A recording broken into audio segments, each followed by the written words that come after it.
Wakil Wali Kota Kupang, Dr. Herman Usman membantah pemberitaan terkait pemberlakuan pembatasan sosial berskala besar atau pemberlakuan pembatasan kegiatan masyarakat pada 11 hingga 25 Januari 2021.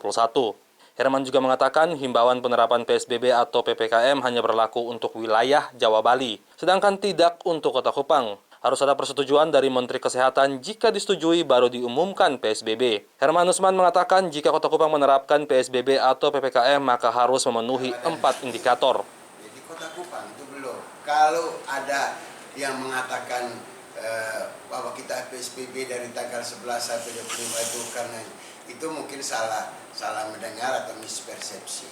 Ya, jadi tidak benar Kota Kupang ini ditutup mulai dari tanggal 11 sampai tanggal 25 Januari sesuai dengan nasional. Pertama kemarin saya bilang tergantung daripada himbauan nasional. Aturan itu hanya untuk Jawa Bali. Ya. Nah, bagaimana kita bisa menerapkan PPKM di Kota Kupang itu tergantung dari 4 indikator.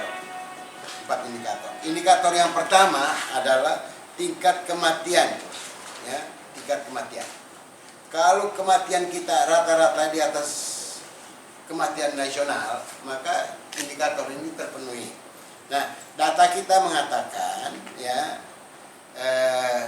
kematian akibat COVID kita itu 2,96%. Artinya 100 kasus 3 orang yang mati dari tiap 100 orang.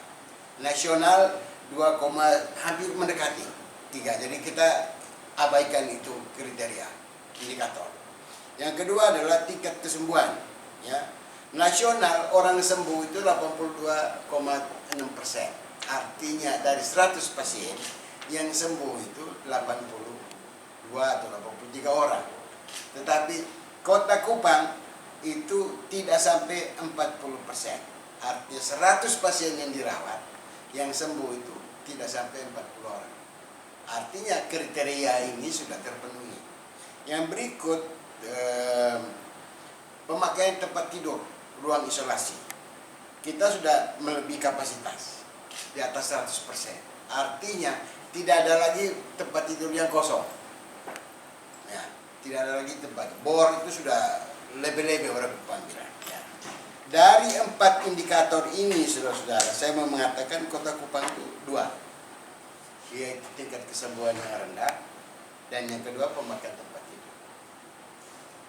Berdasarkan 2 faktor ini dan sesuai Permenkes 9 nomor 9 tahun 2020 tentang pedoman PSBB, ya, pasal 3 dan pasal 4, nanti detailnya nanti diajarkan Dinas, ya.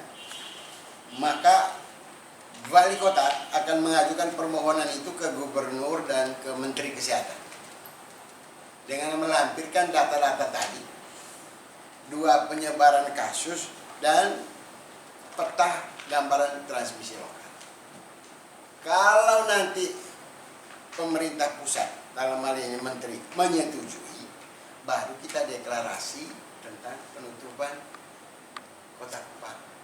Bagaimana konsepnya menutup Kota Kupang? Nah, ini. Saat ini, Kota Kupang memang sudah penuhi 2 indikator, sehingga akan diusulkan ke Gubernur untuk diteruskan ke Menteri Kesehatan, dan jika disetujui maka akan kami umumkan PSBB. Hingga saat ini, pemerintah kota sudah melakukan pemberlakuan konsep PPKM, seperti pembatasan kantor hingga 75%, belajar secara daring, dan pembatasan operasional pasar, toko, mal, dan restoran. Nanti kita akan lebih detail.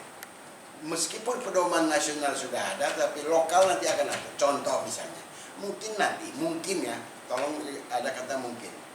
Mungkin pasar itu kita atur beginian. Pagi itu buka jam 5 sampai jam 9. Sore jam 4 sampai jam 7 atau jam 6. Nanti kita akan sesuaikan dengan kondisi lokal. Karena kita boleh berantas penyakit ini, tetapi pemulihan ekonomi nasional itu tidak boleh hilang.